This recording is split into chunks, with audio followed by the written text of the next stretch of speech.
Hello students, welcome back.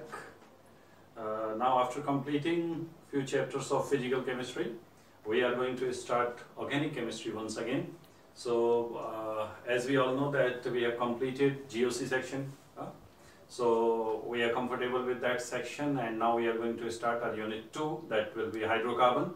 So I'll recommend you to kindly revise GOC volume last, I think it was 3rd, and it includes your reaction mechanism section. So kindly revise that. Along with that, kindly revise stereochemistry also, because without stereochemistry and reaction mechanism, we want to be able to proceed in organic chemistry, right? So all the best. Let us start our unit 2, and it will be unit 2 hydrocarbons. हम लोग second chapter पढ़ने जा रहे हैं बेटा, hydrocarbons. ठीक है ना. इस यूनिट के अंदर, हाइड्रोकार्बन यूनिट के अंदर हम लोग 4 चैप्टर्स पढ़ेंगे. That is alkane, alkene, alkyne and aromatic hydrocarbon, है ना. एंटायर ऑर्गेनिक केमिस्ट्री को हमने जीओसी अच्छी तरह से पढ़ लिया है. इसके बाद hydrocarbon, after that alkyl aryl halide यानी halogen derivatives, then oxygen containing compound, nitrogen containing compound, and thank you very much. Entire organic will be finished, right? So hydrocarbons. So as the name implies, hydrocarbons mean the compounds which are strictly made up of 2 elements, hydrogen and carbon. Okay? So jaldi se likh lijiye jara first point. The compounds which consist of carbon and hydrogen are called hydrocarbons. The compounds which consist of carbon and hydrogen are called hydrocarbons. Okay? Second point. अब इस hydrocarbon का हम classification करेंगे. तो hydrocarbons are basically classified into 2 categories: saturated hydrocarbon, okay, saturated hydrocarbon, and here unsaturated hydrocarbon. ठीक है बेटा. तो सैचुरेटेड हाइड्रोकार्बन मालूम है आप लोगों को, इसमें सिर्फ कार्बन कार्बन सिंगल बॉन्ड हो. अनसैचुरेटेड में double triple bond. Hydrocarbon, aromatic hydrocarbons भी इस कैटेगरी में आएंगे, उसको हम सेपरेटली ले लेंगे वैसे. तो सैचुरेटेड हाइड्रोकार्बन का एग्जांपल क्या हो जाएगा बेटा? एल्केन्स. ठीक है, एल्केन्स जिसमें कार्बन कार्बन सिंगल बॉन्ड होता है. इसके बाद अनसैचुरेटेड हाइड्रोकार्बन में 2 एग्जांपल्स ले लेंगे, एक एल्कीन्स and alkynes. Alkenes में C double bond C, alkynes में आपका C ट्रिपल बॉन्ड C होता है. फिर आप चाहें तो अलग से, अदरवाइज एरोमेटिक हाइड्रोकार्बन्स, है ना. एरोमेटिक हाइड्रोकार्बन्स, इनकी प्रॉपर्टीज एंटायरली डिफरेंट होती है. एरोमेटिक हाइड्रोकार्बन्स में जैसे आप लोगों ने पढ़ा हुआ है बेंजीन, पढ़ा है कि नहीं? बेंजीन, है ना. टॉल्वीन,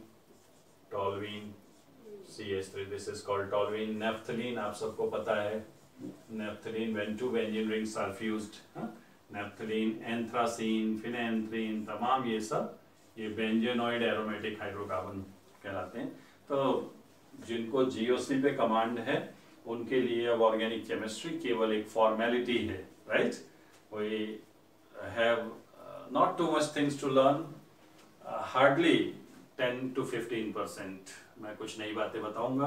हाँ, ऑफ कोर्स जो एडवांस लेवल प्रॉब्लम्स होंगी वो क्लास में होंगी जब हम मिलेंगे. अभी हम एक अपना प्लेटफॉर्म बना लेते हैं, फटाफट सिलेबस को कवर करते हैं.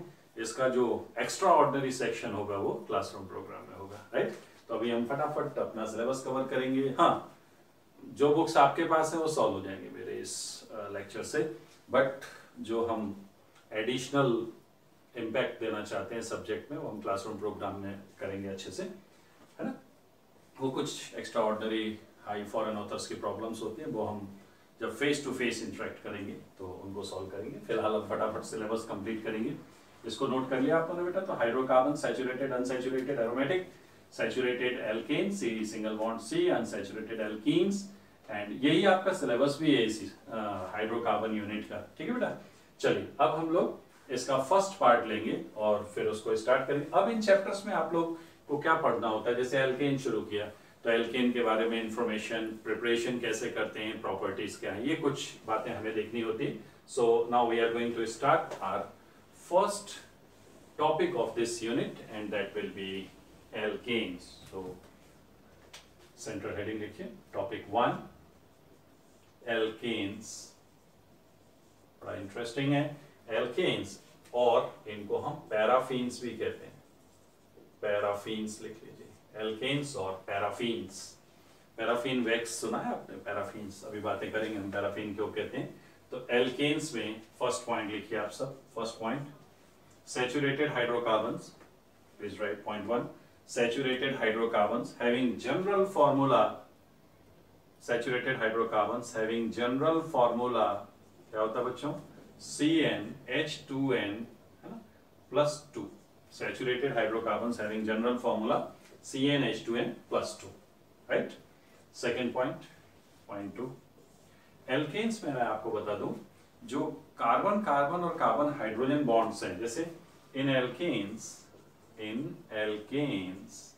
C single bond C bond length equal to 1.54 angstrom and C single bond C bond energy है ना, bond energy approx 83 kilo calorie पर मोल, या रफली अगर आप जाएंगे डेटा पे तो ये आपकी 348 kilo joule per mole, bond energy 342 kilo joule per mole. ये किलो जूल पर मोल में 4.18 से डिवाइड कर दीजिए तो आपको किस में मिल जाएगी बेटा, ये किलो कैलोरी में मिल जाएगी।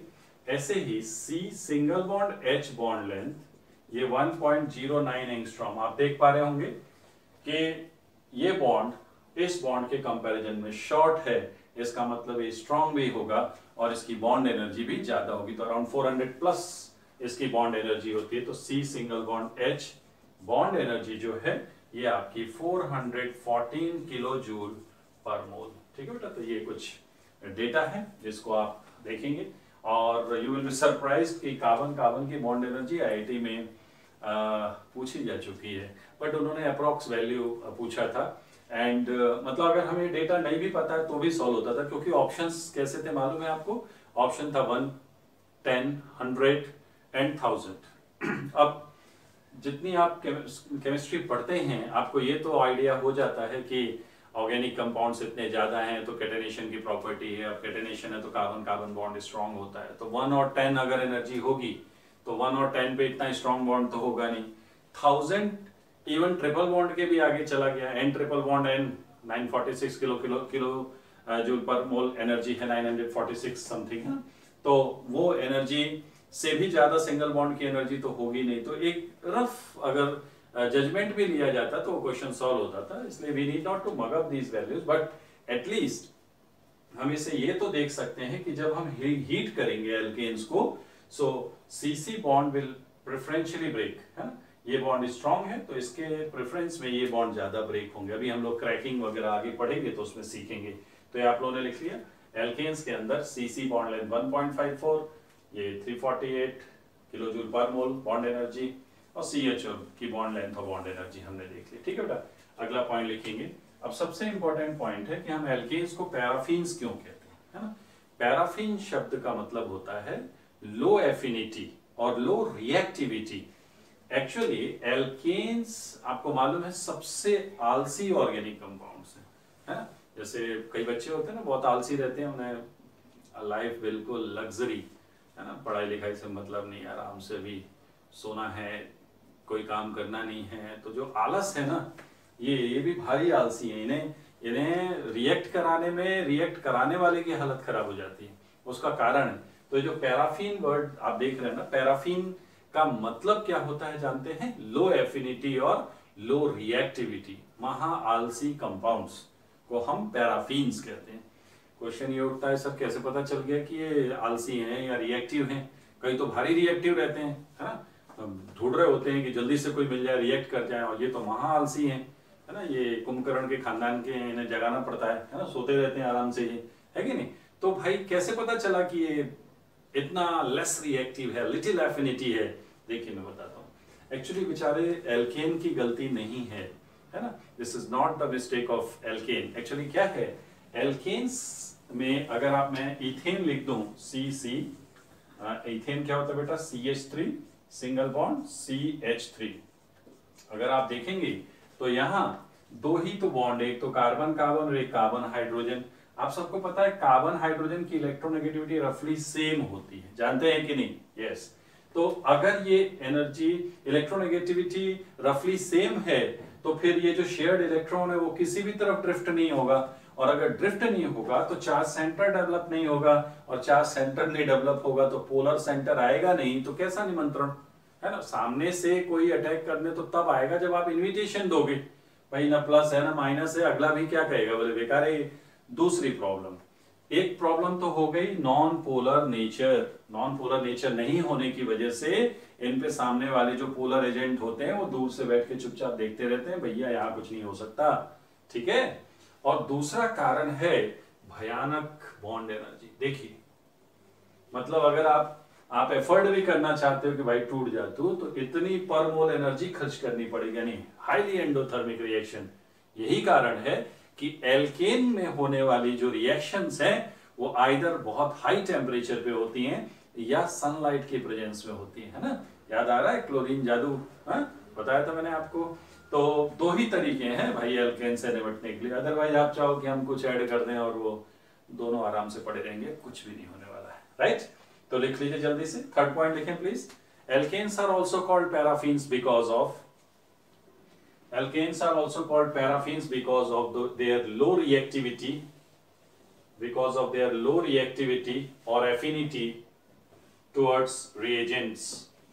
Because of their low reactivity or affinity towards reagents. Full stop. The low affinity is due to first point. Low affinity is due to first point is strong CC and CH bond, strong CC and CH bonds, that is high carbon carbon and carbon hydrogen bond energy, that is high carbon carbon and carbon hydrogen bond energy. And number 2, non-polar nature। इस वजह से alkanes जो हैं आलसी हैं, बहुत react नहीं करते हैं, ओके। ना चार्ज सेंटर है और उसके बाद आपको रिएक्शन भी कराना है तो बहुत स्ट्रॉन्ग बॉन्ड तोड़ने पड़ रहे हैं। आपको मालूम है कार्बन कार्बन बॉन्ड एनर्जी ज्यादा होना रिस्पॉन्सिबल है कैथिनेशन ऑफ कार्बन के लिए, जो कि मैक्सिमम होती है पीरियोडिक टेबल में, राइट? तो आई होप आपको ये पॉइंट समझ में आ गए एल्केन्स के बारे में। एल्केन्स में आप लोगों ने क्या क्या देख लिया, ठीक है। चलिए डी पॉइंट लिखेंगे, लिखिए फटाफट। The carbon atom in alkanes is sp3 hybridized, therefore tetrahedral geometry, the hydrocarbon of carbon in alkanes is sp3 hybridized, the hybridization of carbon in alkanes is sp3, therefore tetrahedral geometry with bond angle 109 degree 28 minutes, okay। सो जो carbon है आपका, जैसे methane हम लोग ले लेंगे, आप सबको पता है कार्बन की टेट्राहेड्रल ज्योमेट्री के बारे में लीबेल एंड वेंटहॉफ ने बताया था, मालूम है? बहुत पूछते हैं। लीबेल बताया हुआ है मैंने जीओसी में, एंड वेंटहॉफ, इन दो साइंटिस्ट ने बताया था कि कार्बन की जो चारों वैलेंसी है वो एक प्लेन में नहीं होते। जैसे कई बार बुक्स में देखा होगा आपने, मीथेन को ऐसे लिख देते हैं, ये रॉन्ग है। हम एल्केन्स को जिगजैग लिखते हैं ना, तो टेट्राहेड्रल ये नहीं है, टेट्राहेड्रल ये 3D मॉलिक्यूल होता है, प्लेनर नहीं है, ठीक है। So the tetravalency are oriented towards the corner of a regular tetrahedron was suggested by Le Bel and van't Hoff. इनका नाम आपने कई बार सुना होगा, थर्मोडायनामिक्स में भयंकर काम किया इन्होंने, नोबेल प्राइज विनर साइंटिस्ट है भाई। तो ये मीथेन है, और जो कार्बन है आपका ये sp3 हाइब्रिडाइज्ड है, और ये जो बॉन्ड एंगल है वो 109 डिग्री 28 मिनट है, ठीक है बेटा। तो ये हाइब्रिडाइजेशन देख लिया आप लोगों ने, अच्छे से देख लिया, हाँ। और जब भी कोई भी एल्केन आप बनाएं, हायर एल्केन 2 कार्बन से ज्यादा, तो जिगजैग बनेगा, क्योंकि जिगजैग में आपका ये टेट्राहेड्रॉन रिफ्लेक्ट होता है। ये देखिए, ये देखिए, तो कभी भी ऐसे ऐसे फ्लैट नहीं बनाते हैं, है ना। एल्केन्स को रिप्रेजेंट करने का एक मेथड होता है, 2 से ज्यादा कार्बन वाले एल्केन को हमेशा ऐसे जिगजैग बनाएंगे, फ्लैट नहीं बनाएंगे। तो एल्केन्स का आपको बेसिक इंट्रोडक्टरी पॉइंट हमने देख लिया है ना बेटा। चलिए अब इसमें हम लोग चलेंगे, हेडिंग लिखेंगे मेथड्स ऑफ प्रिपरेशन। एल्केन्स में वो आप लोग लिखिए methods of preparation. Now it will be crucial, यहाँ से थोड़ा सा अलर्ट हो जाए, अभी तक तो बेसिक्स चल रहे थे। Methods of preparation, methods of preparation. अच्छा एक बात और थोड़ा सा इससे पहले मैं एक पॉइंट बता दूं आप लोगों को। मैंने होमोलोगस सीरीज के बारे में बताया था जीओसी में, आप सबको पता है ना। एक बार जरा जल्दी से रिवाइज कर दूं। एल्केन्स की जो होमोलोगस या किसी भी मॉलिक्यूल की या किसी भी टाइप के ऑर्गेनिक कंपाउंड की जो होमोलोगस सीरीज होती है, होमोलोगस पता था, सेम लोगस स्पीसीज, मतलब ऐसी सीरीज जिसमें आने वाले सभी कंपाउंड्स का फंक्शनल ग्रुप सेम हो, ठीक है कि नहीं, और जिनमें n इंटू CH2 यूनिट्स का, n मतलब ये नंबर ऑफ CH2 यूनिट्स हो सकते हैं। अब कंसेक्यूटिव मेंबर में n1 हो जाएगा, आप बाकी अगर लॉन्ग डिस्टेंस पे देखेंगे तो फिर ये n की वैल्यू वेरी करती रहेगी। तो होमोलोगस सीरीज क्या होती है? The series in which the compounds present have identical functional group and they differ by the molecular mass of 14 or they differ by the CH2 group, है ना। एक और छोटी सी बात बता दूं, आप चाहे तो इसको इंट्रोडक्टरी पोर्शन में लिख सकते हैं। एक और छोटी सी बात बता दूं, जैसे एल्केन्स का जो होमोलोगस सीरीज होता है, ध्यान से देखना, मीथेन, इथेन, है ना, और ये रहा आपका प्रोपेन, ब्यूटेन, आप देख पा रहे हैं सब में कितना डिफरेंस है बेटा, CH4 से CH2। क्या ये CH2 का डिफरेंस है? यहाँ N1 है, 1 यूनिट CH2 और 12 और 2 14, यानी 14 यूनिट ऑफ मॉलिक्यूलर मास का डिफरेंस है। ऐसे यहाँ मर्ज कर लीजिए, ऐसे यहाँ मर्ज, अगर यहाँ से यहाँ देखेंगे तो 3 यूनिट्स ऑफ CH2 का डिफरेंस है, ठीक है कि नहीं। खैर इसमें तो अभी कोई फंक्शनल ग्रुप नहीं है। मैं इसमें क्या बताना चाह रहा था, अगर एल्कीन की होमोलोगस सीरीज देखें, एल्कीन C2H4 है ना बेटा, मिनिमम कार्बन एल्कीन होने के लिए कितने चाहिए? 2 चाहिए, C2H4, C3 एल्कीन जानते हैं कि नहीं, CnH2n होता है बेटा, C3H6, C4H10। मैं क्या बताने जा रहा हूं वो ध्यान से सुन लीजिए, जरा देखें। यहाँ पे इन सब का हम एम्पिरिकल फॉर्मूला निकालेंगे। मीथेन का एम्पिरिकल फॉर्मूला तो CH4 ही होगा, एम्पिरिकल फॉर्मूला जानते हैं। एम्पिरिकल और मॉलिक्यूलर फॉर्मूले में डिफरेंस सबको पता है कि नहीं? जो सिंपलेस्ट रेशियो रिप्रेजेंट करता है एलिमेंट्स का, उसे हम एम्पिरिकल फॉर्मूला कहते हैं, और जो रियल रेशियो रिप्रेजेंट करता है वो मॉलिक्यूलर फॉर्मूला। जरा ध्यान दें, इसका एम्पिरिकल फॉर्मूला क्या बेटा? CH3 हो जाएगा। ध्यान से देखिए, 2:6 है ना, तो 1:3 हो जाएगा। ये ऐसा ही रहेगा, C3H8। इसको फिर देखिए अलग आ रहा है, क्या आएगा? 2 और 5, C2H5। आप क्या देख पा रहे हैं? एल्केन्स की होमोलोगस सीरीज में एम्पिरिकल फॉर्मूला डिफरेंट है। हाँ, इधर आइए जरा, इसको देखते हैं, ये इंटरेस्टिंग है। C2H4, बताइए CH2 आएगा कि नहीं? सिंपलेस्ट रेशियो निकालो बेटा, जरा इसका देखो, क्या ये CH2 है? जरा इसका देखो, ये कितना आता है? ये C4H, I made mistake, C4H8, देख पा रहे हैं? तो क्या ये भी CH2 है? बहुत आराम से एक छोटा सा क्वेश्चन पूछ देते हैं होमोलोगस सीरीज पे। ऐसे पूछ देगा, the empirical formula of all the species present in a homologous series is same. True or false? चलिए दूसरा स्टेटमेंट देता हूं, the empirical formula of all the species present in same homologous series is different. ये दोनों statement wrong है। क्यों? उसने ये तो बताया नहीं होमोलोगस सीरीज किसकी है, वो तो बोल रहा है किसी होमोलोगस सीरीज में आने वाले सभी स्पीसीज का एम्पिरिकल फॉर्मूला सेम होता है। जी नहीं, हो भी सकता है और नहीं भी हो सकता है। तो ये होमोलोगस सीरीज वाला पॉइंट आप लोग अच्छे से लिख लेंगे ऊपर। क्या? The empirical formula of the members present in a homologous series may और मे नॉट बी सेम। पूछते हैं बेटा ये सब पॉइंट्स, ठीक है। चलिए अब हम आएंगे अपने एक्चुअल उस पे, मेथड्स ऑफ प्रिपरेशन। एल्केन्स का हम लोग क्या देखेंगे बेटे? Methods of preparation. चलिए फर्स्ट मेथड है by catalytic hydrogenation of alkenes and alkynes. By catalytic hydrogenation, पढ़ा चुका हूं मैं आपको जीओसी में। By catalytic hydrogenation of alkenes and alkynes. Catalytic hydrogenation जानते हैं? हाँ, ऑक्लूजन याद आ रहा है सरफेस केमिस्ट्री में? यस।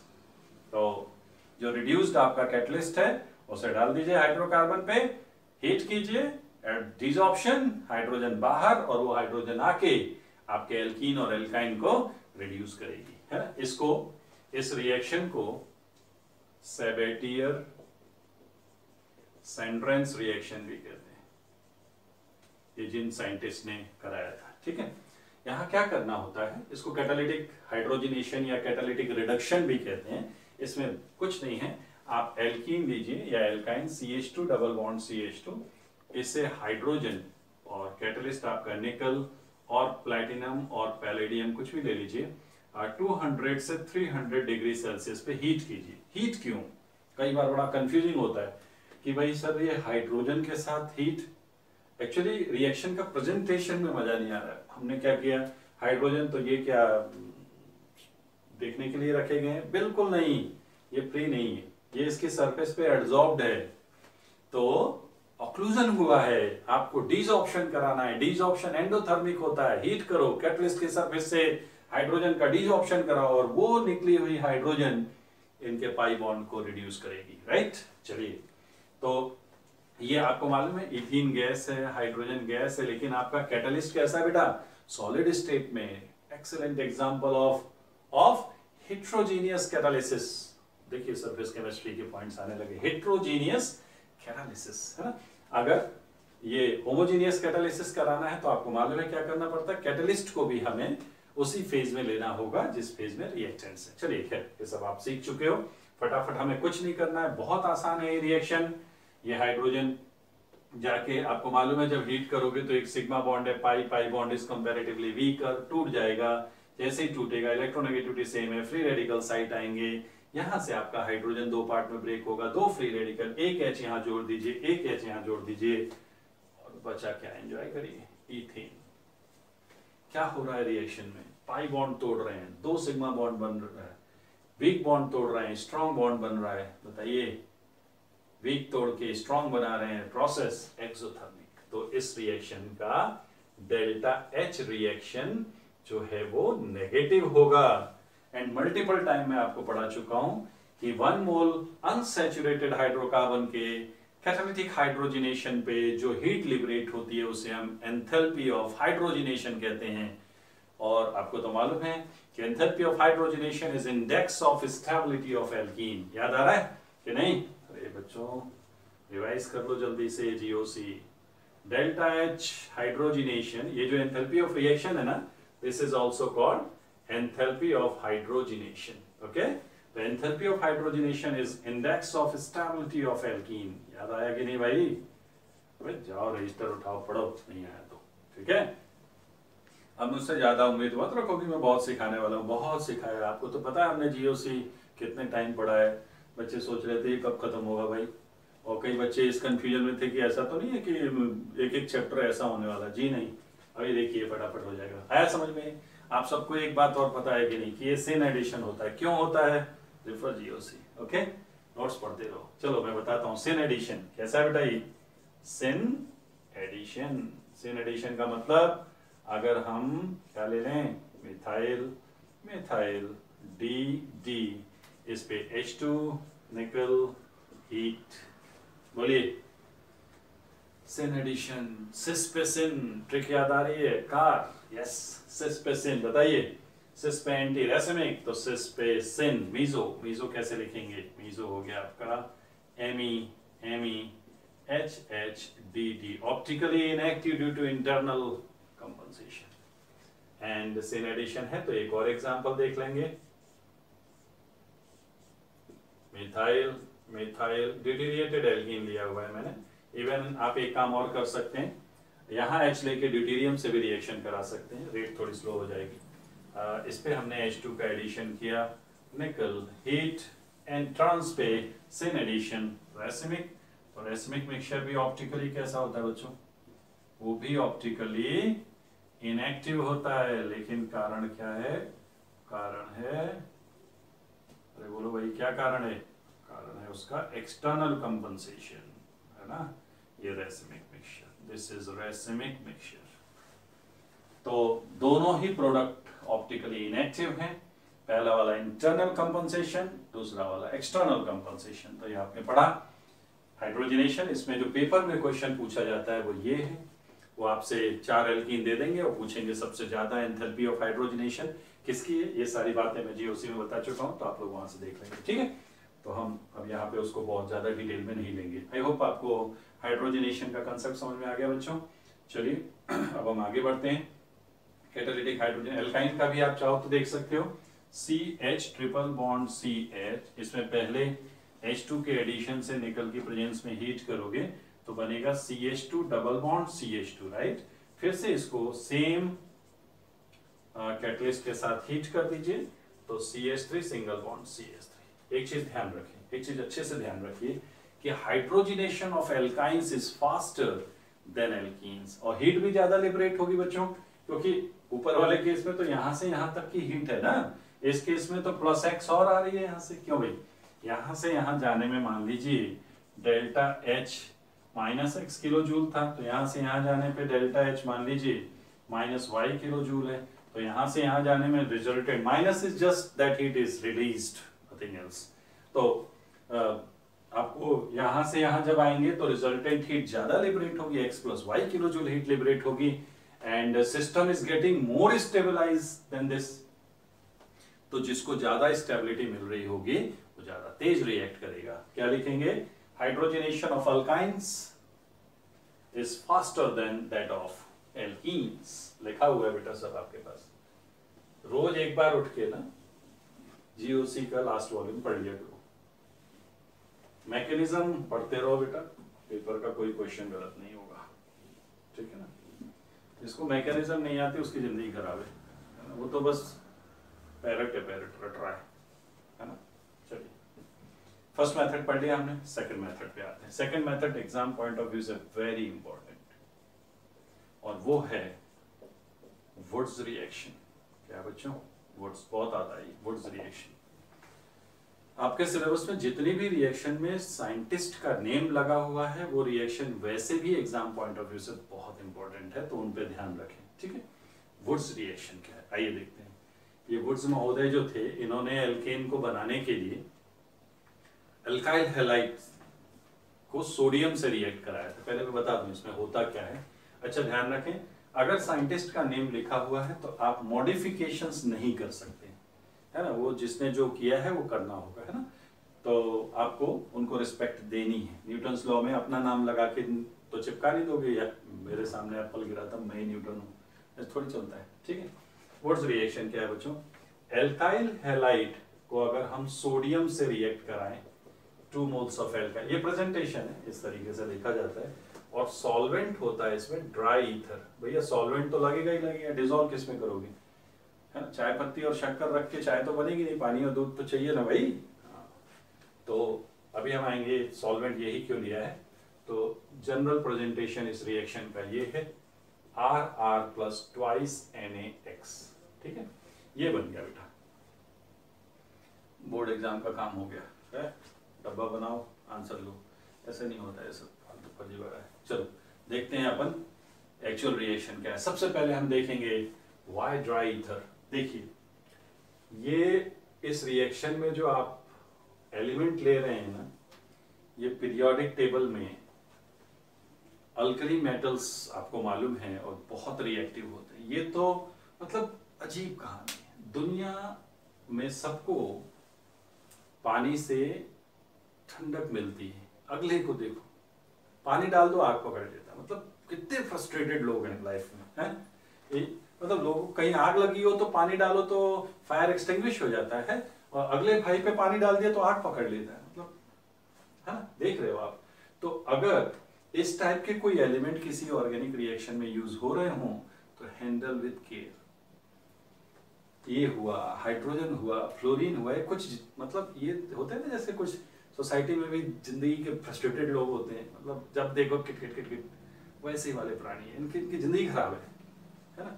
इन्हें पानी से भी तकलीफ है, और कमाल है पूरा उल्टा ही काम है। केरोसिन से हम आग लगाते हैं, अगला भाई केरोसिन में रहता है, देख रहे हो। मतलब ये होते हैं समाज के, मतलब बिल्कुल अपोजिट चलने वाले प्राणी। तुम जो करोगे हम नहीं करेंगे, हम तो ये करेंगे। बात समझ में आ रही है। तो भैया अगर सोडियम लिया है तो सॉल्वेंट बड़ा सोच समझ के लेना होगा। सॉल्वेंट कोई भी ऐसा यहाँ नहीं ले लेना जिसके पास एक्टिव हाइड्रोजन हो। एक्टिव हाइड्रोजन गड़बड़ कर देगा इसको, है ना। वो एक्टिव हाइड्रोजन को पकड़ने की कोशिश करता है इलेक्ट्रॉन देके। तो वाटर इसलिए नहीं लेते, मॉइस्चर वाटर में रिएक्ट इसलिए कर जाता है। अल्कोहल नहीं ले सकते, कार्बोक्सिलिक एसिड नहीं ले सकते, अमाइन नहीं ले सकते, कोई भी ऐसा सॉल्वेंट नहीं ले सकते जिसके पास एक्टिव हाइड्रोजन। ईथर क्यों? ईथर होता है ROR, ये देखिए CH3OCH3, हाइड्रोजन तो है लेकिन एक्टिव नहीं है क्योंकि इलेक्ट्रोनेगेटिव एलिमेंट से नहीं जुड़ा हुआ है। मेरी बात समझ में आ रही? अब क्वेश्चन उठता है इसका क्या मतलब है? ड्राई, धूप में डाल के सुखा दिया? नहीं, मॉइस्चर फ्री। मॉइस्चर होगा तो क्या होगा? आ जाएगा अपनी हैसियत पे, है ना, आग पकड़ लेगा, ब्लास्ट हो जाएगा।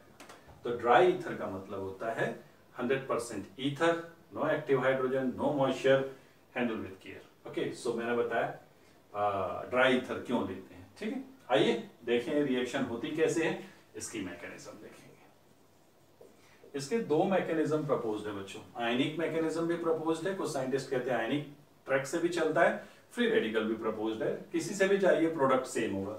सबसे पहले हम लोग देख लेते हैं फ्री रेडिकल मैकेनिज्म कैसे होता है। देखिए, आप सबको मालूम है सोडियम में एक टेंडेंसी है इलेक्ट्रॉन लूज करने की, इलेक्ट्रोपॉजिटिविटी हाई है ना। मतलब अगला इतना रिएक्टिव क्यों है जानते हो? जब आप रेस करते हो ना, और रेस करते समय जब आप फिनिशिंग लाइन के क्लोज होते हो तो और ताकत लगाते हो। ये देखो, एक इलेक्ट्रॉन की वजह से उसकी जिंदगी खराब हो रही है, ऑक्टेट नहीं मिल रहा है। उसने कहा चल भाग तो 28 हो गया, जल्दी से भगा देता है, साइज भी बड़ा है। ठीक है, तो ये रहा आपका Na+। अब ये जो एल्काइल हैलाइड है, डेल्टा माइनस डेल्टा प्लस, देख पा रहे हैं आप लोग, यहाँ डेल्टा प्लस है, इलेक्ट्रॉन को मौका मिल गया, हमला बोल दिया। अब हम पढ़ रहे हैं फ्री रेडिकल मैकेनिज्म। एक्चुअली क्या होता है देखा जाए तो, एक्चुअली देखेंगे आप तो X की इलेक्ट्रोनेगेटिविटी R से ज्यादा यहां से भाग सकता है कि नहीं? तो जैसे ही ये गया, क्या होगा बच्चों? R पे आएगा प्लस, बट प्लस का मतलब एक इलेक्ट्रॉन, देखिए यहाँ पे दो इलेक्ट्रॉन थे, एक X का था एक R का था, ये भाई उसका भी ले गया और उधर से मिल गया तो उसका चार्ज न्यूट्रलाइज हो जाएगा और क्या बन जाएगा? R फ्री रेडिकल प्लस क्या बनेगा बोलिए? X minus. मेरी बात समझ में आ रही? R free radical plus X minus. अब दो ऐसे R फ्री रेडिकल आपस में जुड़ जाएंगे और क्या बना देंगे? एल्केन। गेटिंग? आप कहोगे इनका क्या हुआ? सोडियम वहां बैठा है, कहता है मैं हूं, I will take care of this NaX ionic compound, kill करूंगा। ओके, दूसरी मैकेनिज्म दूसरी है आयोनिक मैकेनिज्म। आयोनिक मैकेनिज्म यहाँ पे ये बताया जाता है कि मान लीजिए हम दो सोडियम ले लें तो दो Na++ 2 इलेक्ट्रॉन बना दे। मतलब क्या हो सकता है एक्चुअली, ये जैसे टूटा X माइनस और R+ बना, अब एक इलेक्ट्रॉन ले लिया तो R फ्री रेडिकल, और दो इलेक्ट्रॉन ले ले तो R माइनस। क्यों भाई, नहीं समझ रहे हो? एक पॉजिटिव बॉडी है, उसको एक इलेक्ट्रॉन दिया प्लस न्यूट्रलाइज, एक और दे दिया माइनस आ जाएगा। तो क्या करेंगे? आपका जो एल्काइल हैलाइड है डेल्टा माइनस डेल्टा प्लस, यहाँ पे दो इलेक्ट्रॉन अगर ऐड कर दिए जाएं तो ये X निकल जाएगा। तो क्या बन जाएगा? देखिए, X निकलने पे X माइनस है। अब जरा आप R के बारे में सोचो, R पे क्या है बच्चों? प्लस आया, तो एक इलेक्ट्रॉन आया तो प्लस गायब, और एक और इलेक्ट्रॉन आया तो R माइनस हो जाएगा, कार्बेनियन। अब ये R माइनस दूसरे मोल, आपने 2 मोल एल्काइल हैलाइड लिए ना बच्चों, इस पे SN2 करा देगा, SN2। अब ध्यान दें, अगर SN2 हो रहा है तो वुड्स रिएक्शन का जो R है वो 1 डिग्री या 2 डिग्री होना चाहिए। Do not dare to have 3 degree. अभी बताऊंगा क्या कारण है।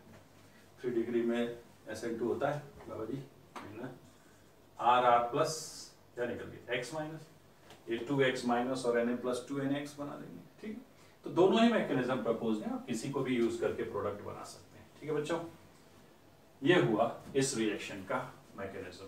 अब हम इसमें इसके वुड्स रिएक्शन के बारे में कुछ और इंपॉर्टेंट पॉइंट्स देखेंगे। लिखिए नोट नंबर 1, नोट 1 लिखिए फटाफट। Methane can not be prepared by this method. देख रहे हैं, दो फ्री रेडिकल ज्वाइंट होंगे, R के अंदर कम से कम एक कार्बन तो होगा, तो सबसे छोटी एल्केन कौन सी बनेगी? ईथेन। मीथेन नहीं बन सकता। लिखिए, methane can not be prepared by this method. Note number 2, बोलिए क्या कर सकते हैं, मीथेन को नहीं बना सकते हैं। सेकंड पॉइंट लिखिए, this method is not suitable, this method is not suitable to prepare,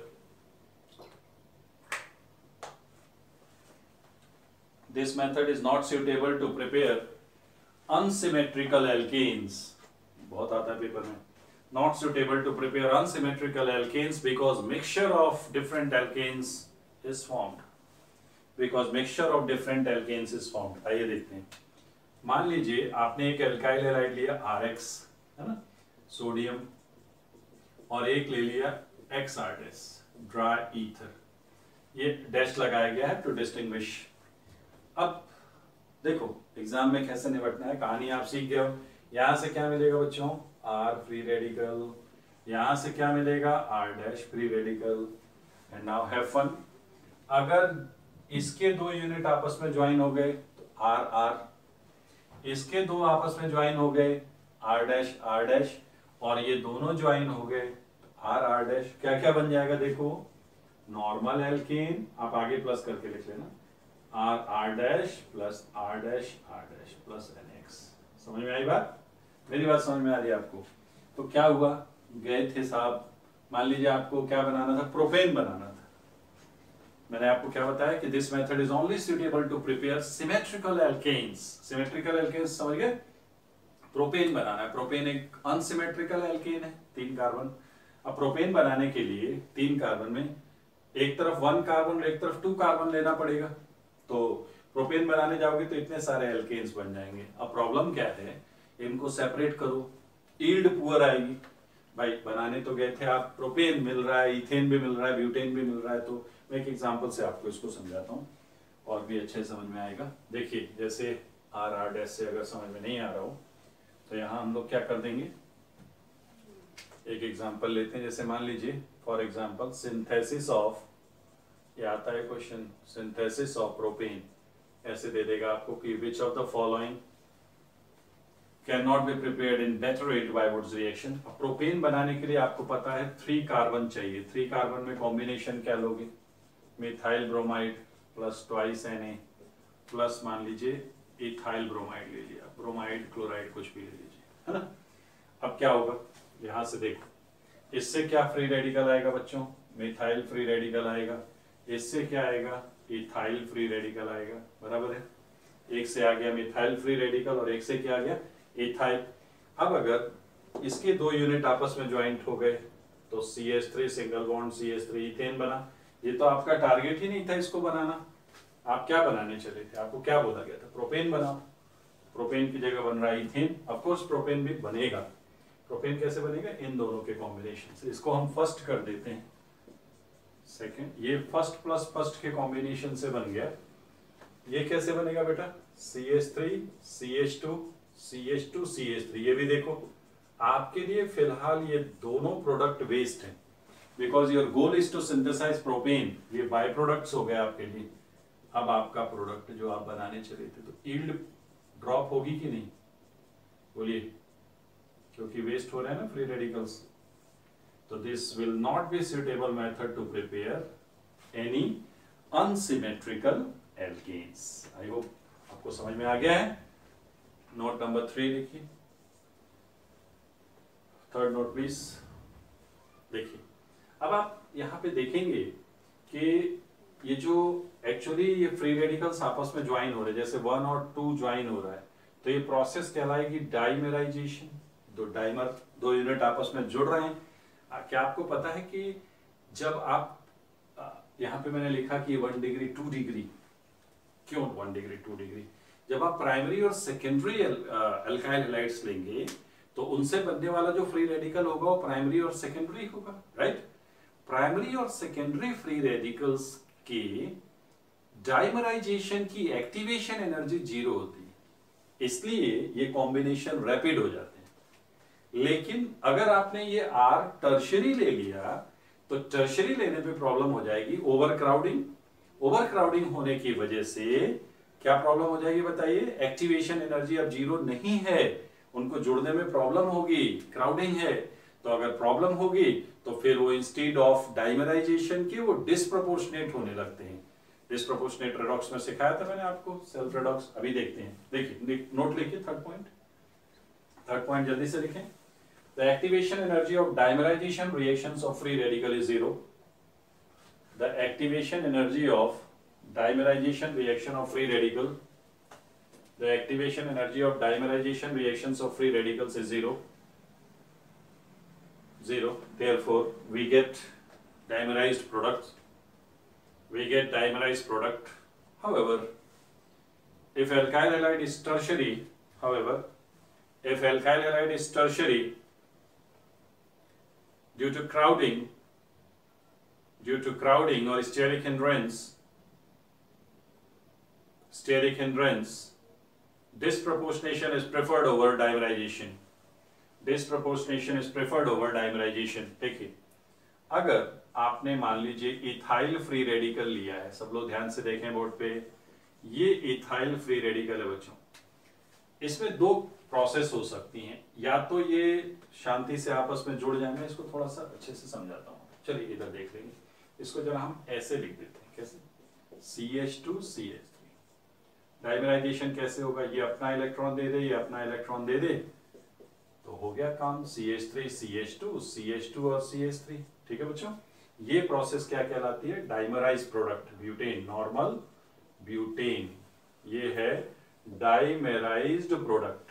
हाँ, यहाँ डाइमराइज्ड प्रोडक्ट और डिस्प्रोपोर्शनेशन का भी डीप, चलिए ये डाइमराइज्ड प्रोडक्ट है और ये डिस्प्रोपोर्शनेशन प्रोडक्ट सिखाता हूँ। And disproportionation, dimerised. डिस्प्रोपोर्शनेशन कैसे होता है, पहले मैं यहाँ पे आपको लिख देता हूँ क्या बनेगा और फिर मैं आपको बताऊंगा कि ये कैसे होता है। देखिए डिस्प्रोपोर्शनेशन कैसे होता है।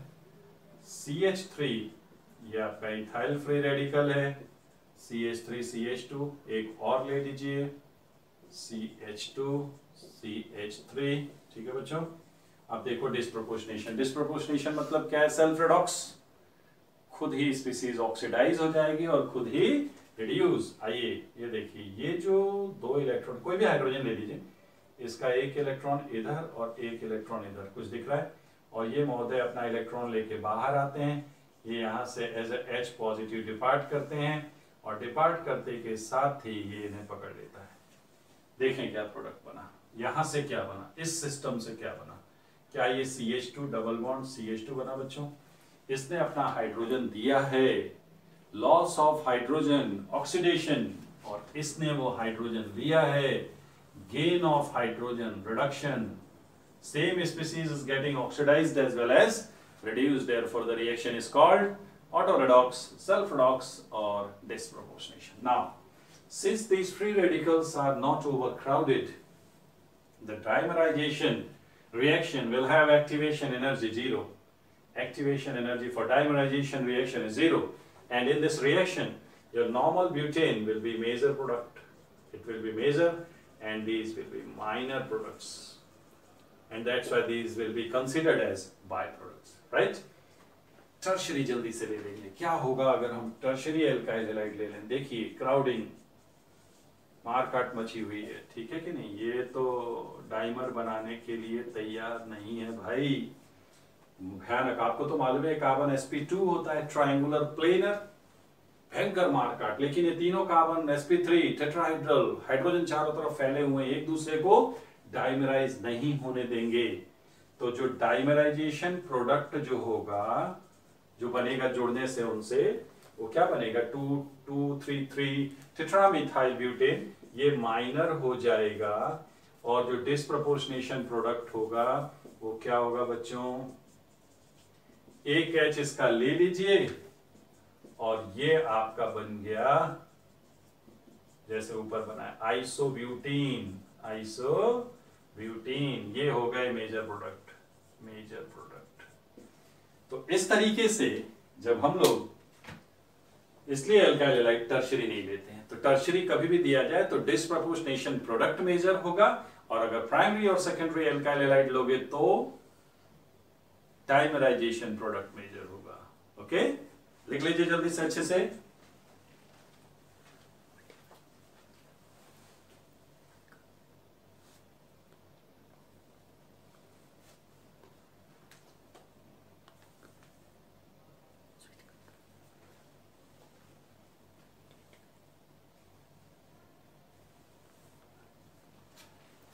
देख लिया बच्चों? तो ये हमने वुड्स रिएक्शन के कॉम्प्लिकेशंस देख लिए, क्या कॉम्प्लिकेशंस हैं, और बस अब हम जल्दी से इसमें क्या देख लेंगे बच्चों, कुछ इंपॉर्टेंट रिएक्शंस देख लेंगे। ये कैसे हुआ, आई होप आप सबको समझ में आ गया है। ये देखिए कैसे हुआ, CH2H कैसे हो रहा है बच्चों, बोलो। ये इधर, ये इधर, ये इधर, ये होते ही H फ्री रेडिकल, ये लीजिए, enjoy the life. Okay, so this was disproportionation. So आपको पता चल गया कि डिस्प्रोपोर्शनेशन रिएक्शन कब मेजर होता है और डाइमराइजेशन रिएक्शन कब मेजर होता है। चलिए जल्दी से क्वेश्चन लिखिए। Identify products of following reactions. Identify products of following reactions.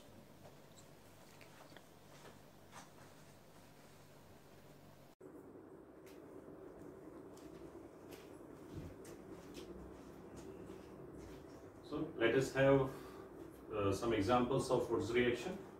We have completed Woods reaction. Now we'll have some examples of Woods reactions. So example 1 will be, suppose if we are taking ethyl chloride and normal propyl chloride, okay, and they are asking you to proceed for the Woods reaction, means you are supposed to react with sodium in solvent dry ether, and now you are supposed to give the products. Okay, so what is happening here? Look at this. They have given you two different types of alkyl halides, isn't it? Two different types of alkyl halides given it, and it clearly indicates that we will have mixture of different alkanes. Instead of having one alkane, we'll have mixture of different alkanes, because this ethyl chloride will give you ethyl free radical, propyl chloride, normal propyl chloride, of course, it will give you normal propyl free radical, and you know that free radicals never rearrange. Even if you proceed by Carbenian mechanism, Carbenians also never rearrange, so there is nothing to worry about as far as rearrangement is concerned. So proceed directly. What you will have to do, what will be its answer? What you are supposed to do, first create the free radicals or Carbenian, different types of Carbenian produced. From here you will have CH3, CH2, CH2 free radical. Suppose it is first free radical, it is second free radical. Now nothing left, you just combine various free radicals formed and you will get the product. चलिए इसमें देखेंगे हम लोग क्या क्या बन सकता है। फर्स्ट प्लस फर्स्ट से क्या बन जाएगा बच्चों, नॉर्मल ब्यूटेन। ओके, दो इथाइल फ्री रेडिकल लेके ज्वाइन कर दीजिए। First plus second plus second ले लेते हैं पहले। Second plus second you will have 3 plus 3 6, 1 2 3 4 5 6. This is normal hexane, of course, and now one more combination will be there, first plus second. This will be 3 plus 2 5, so 1 2 3 4 5. So you will get the mixture of three products: normal butane, and normal hexane, and this one is normal pentane. Actually, the reaction is used to synthesize this one, because if you wish to prepare normal butane, there is no need to take the mixture of two different alkyl halides. You can take simply ethyl chloride, treat with sodium in dry ether, you will get straight away normal butane. If you wish to prepare normal hexane, means if you wish to prepare symmetrical alkanes, nothing to worry about. Take for normal hexane 3 plus 3 combination, so normal propyl chloride will be sufficient. Actually, the trouble is the unsymmetrical alkanes. This one is unsymmetrical alkane, gentlemen. So to prepare this, we will have to take 3 plus 2 combination, and the result is all in front of you. If you take 3 plus 2 combination, see the products of the mixture of three different products are formed. We wish to synthesize this, these are your byproducts. Okay, for synthesize these two, you need not to take different alkyl halides. So this was question number 1 or example number 1. Let us proceed for example number 2. जैसे मान लीजिए आपको दिया गया cyclohexyl chloride, okay, simply, and इसको हमने मान लीजिए ट्वाइस सोडियम, एंड आपको तो पता है 2 यूनिट्स 2 मोल लेने पड़ते हैं अल्काइल हैलाइड के, तो यहाँ पे आपने ले लिया ड्राई ईथर। ओके, ये तो बहुत डायरेक्ट क्वेश्चन है। क्या करना होगा बच्चों, देखिए बहुत आसान से वुड्स रिएक्शन सॉल्व कर सकते हो। हेलोजन हटा के फ्री रेडिकल जनरेट कर दो और जिन साइड पे फ्री रेडिकल जनरेट कर रहे हो उन साइड्स को कनेक्ट कर दीजिए। Cl जाएगा एक फ्री रेडिकल यहाँ, एक Cl यहाँ से जाएगा, ये फ्री रेडिकल यहाँ, ये आपका ट्वाइस NaCl बाहर चला गया और दोनों जब ये फ्री रेडिकल आपस में ज्वाइंट होंगे बच्चों तो क्या बनेगा देख लो जरा। क्या ये बन गया? बन गया कि नहीं? आइसोलेटेड जो बाइसाइक्लो कंपाउंड है वो बन गया, आइसोलेटेड सिस्टम। अब मैं इसमें आपको एक स्पेशल केस बताता हूँ, ये एडवांस टाइप क्वेश्चंस में पूछ लेते हैं। मान लीजिए ये है और यहाँ डबल बॉन्ड दिया हुआ है, this would be interesting now. और suppose this carbon is radioactive and even if you are not taking radioactive, let it be free. So this is twice Na plus Cl. Let us have a radioactive carbon, then आपको समझ में आएगा कि इस reaction में क्या क्या products बन सकते हैं वुड्स रिएक्शन में। देखें, अगर हम इस क्वेश्चन को सॉल्व करें तो ये दोनों, अगर इसको आप देखोगे तो अपने को करना क्या है actually what we are supposed to do, we are supposed to create the free radical. So to solve this problem, let us have the free radical generated from this one. This is radioactive carbon and an odd electron of course. ये यहाँ से भी यही generate होगा और यहाँ से भी यही जनरेट होगा, राइट? ये आपका फ्री रेडिकल साइट है और ये कार्बन रेडियोएक्टिव भी है। क्या आपको दिख रहा है बच्चों? अब देखिए, इंटरेस्टिंगली अगर ये दोनों आपस में ज्वाइंट हो गए तो सीधा प्रोडक्ट फॉर्म हो जाएगा, लेकिन यहाँ पे एक हिडन ड्रामा है। और वो हिडन ड्रामा क्या है बच्चों कि यहाँ रेजोनेंस हो सकता है, राइट? तो किसी एक में, आप दोनों में ही होगा। चलिए इसका रेजोनेंस में शो कर देता हूँ। इसका रेजोनेंस कैसे होगा बच्चों? ये अगर यहाँ आ जाए, ये इधर और ये आ गया इधर, देखिए इसका रेजोनेटिंग स्ट्रक्चर। आपके रेडियो एक्टिव कार्बन पे डबल बॉन्ड आ गया, फ्री रेडिकल साइड यहाँ आ गई। क्या ये यहाँ भी होगा रेजोनेंस? आप कहेंगे जी हाँ बिल्कुल होगा। तो यहाँ भी अगर रेजोनेंस हुआ तो ये देखिए रेडियो एक्टिव साइड पे डबल बॉन्ड है, फ्री रेडिकल। अब यहाँ आपको मिक्सचर ऑफ प्रोडक्ट्स मिलेंगी। क्यों? चलो देखते हैं। पहले विदाउट रीअरेंजमेंट वाले को अटैच कर देते हैं। तो एक प्रोडक्ट क्या आएगा बच्चों? एक प्रोडक्ट आएगा, ये आपका अटैच हो गया। देखिए ये डबल बॉन्ड की पोजीशन ट्रांस फॉर्म में अटैच होता है तो स्टेबिलिटी बढ़ी रहेगी। और ये रहे आपके दोनों ही रेडियो एक्टिव कार्बन। तो ये विदाउट रीअरेंजमेंट कॉम्बिनेशन हुआ। अदर प्रोडक्ट्स क्या होंगे? एक विदाउट रीअरेंजमेंट वाला ले लीजिए, मतलब नॉट, वी शुड नॉट से टू बी रीअरेंज्ड, या ये कह सकते हो कि रेजोनेटिंग जो दूसरा स्ट्रक्चर है वो ले लीजिए, ठीक है ना? और उसको, ये विदाउट वाला है और एक रीअरेंज्ड सिस्टम। रीअरेंज सिस्टम कैसा है? रीअरेंज सिस्टम में डबल बॉन्ड पहुंच गया है आपके रेडियो एक्टिव कार्बन पे और ये से अटैच कर दीजिए। आप देख रहे हैं क्या हो रहा है, दोनों रेडियो एक्टिव कार्बन अटैच हो गए, है ना?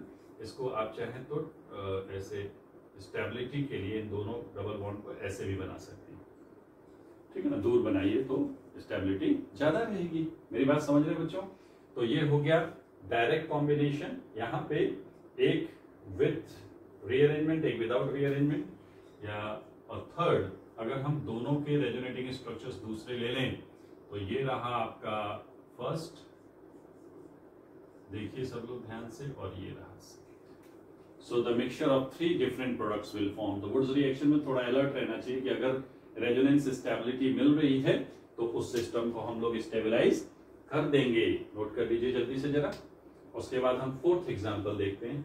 देखिए मैं आपको एक और इम्पोर्टेंट, ये रिएक्शन इम्पोर्टेंट थी एडवांस पॉइंट ऑफ व्यू से, क्रूशियल रिएक्शन है। This is also important reaction जो मैं अब आपको बताने जा रहा हूँ। मान लीजिए आपके पास CH2, CH2, Cl and OH है ना? ये एक कंपाउंड है, Cl, CH2, CH2 and OH। अगर ये कंपाउंड है सपोज, तो इसको अगर आपने सोडियम एंड ड्राई ईथर से रिएक्ट कराया, अब ये बहुत इंटरेस्टिंग रिएक्शन है, सोडियम एंड ड्राई ईथर से रिएक्शन कराया तो क्या बनेगा? देखिए यहाँ बच्चे जनरली गलती कर देते हैं, वो क्या करते हैं, इसके 2 यूनिट्स लेके वुड्स रिएक्शन करा देते हैं। आपको देखना चाहिए कि आपके कंपाउंड में एक्टिव हाइड्रोजन है।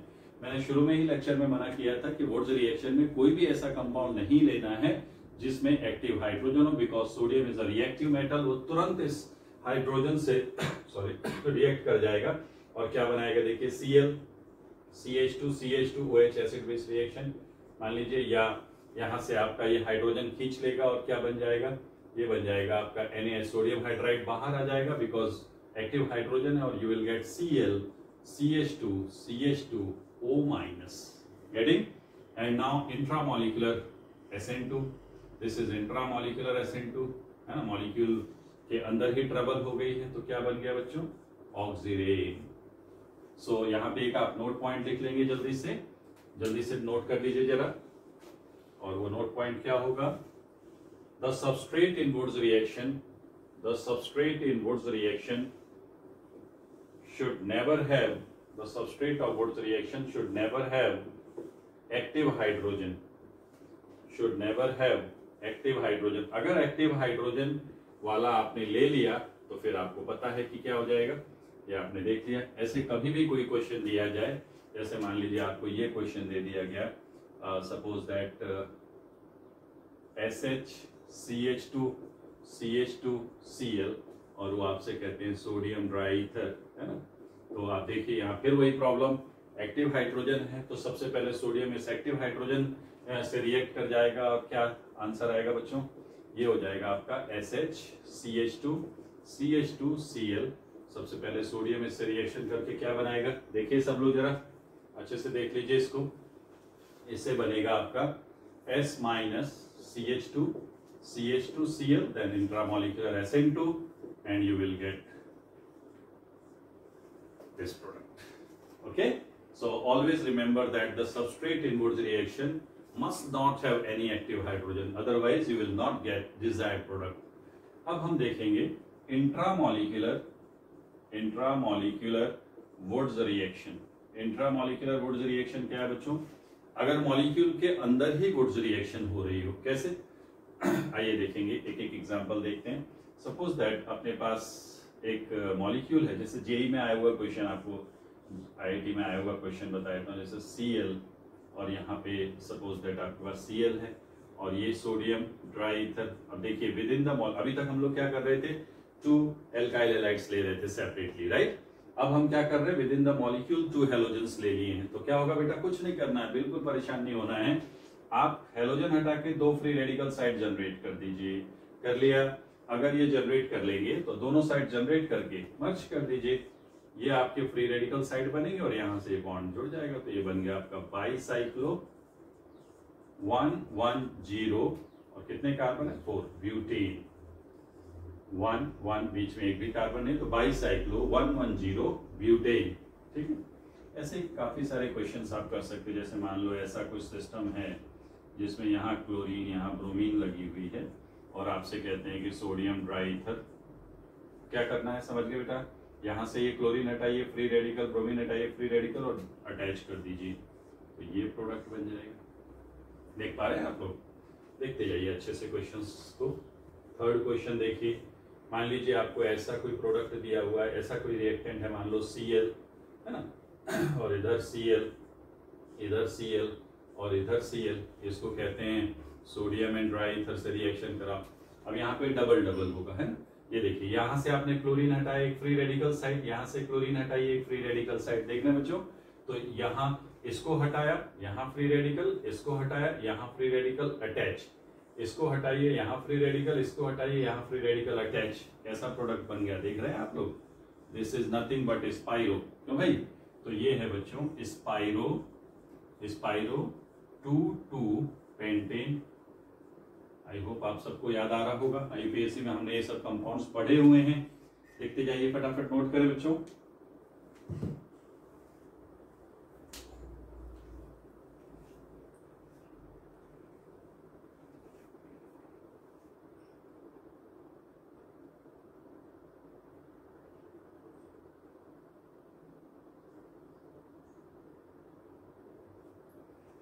और देख लीजिए फोर्थ, जैसे मान लीजिए CH2 है ना, और सपोज CH2Cl, ओके, इसको अगर हमने सोडियम एंड ड्राई ईथर में रिएक्ट कराया, Cl हटा, यहाँ फ्री रेडिकल साइड किया हटा, यहाँ फ्री रेडिकल को रीअरेंज न करें, ठीक है, तो एक फ्री रेडिकल साइड यहाँ, एक यहाँ, आपको साइक्लोप्रोपेन मिल जाएगा।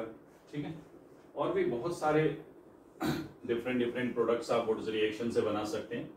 तो वुड्स रिएक्शन में हमें कई सारे प्रोडक्ट्स फॉर्म कर सकते हैं। और देखिए, जैसे मान लीजिए एक इस टाइप का कंपाउंड है, आपको क्यूबेन बनाना सिखाता हूँ मैं। ठीक है, मान लीजिए आपने ये लिया हुआ है, एक Cl यहाँ और एक Cl यहाँ, और यहाँ पे सोडियम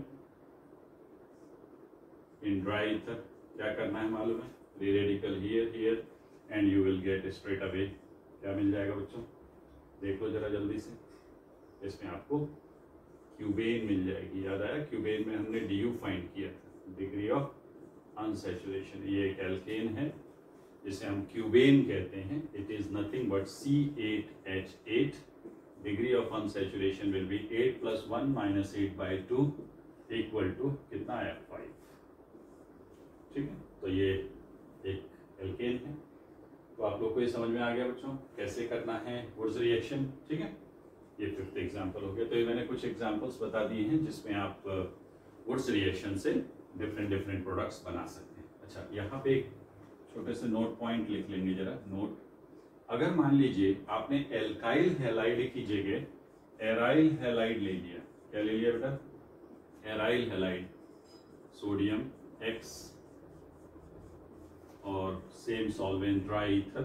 तो एल्काइल हैलाइड की जगह आप लोगों ने क्या ले लिया है? Aryl halide. अगर एराइल हैलाइड लेते हैं तो रिएक्शन होगी, बट रिएक्शन को हम वुड्स रिएक्शन की जगह फिटिंग रिएक्शन बोलते हैं। इसकी वुड्स ने स्टडी नहीं की थी, इसको फिटिंग ने किया था।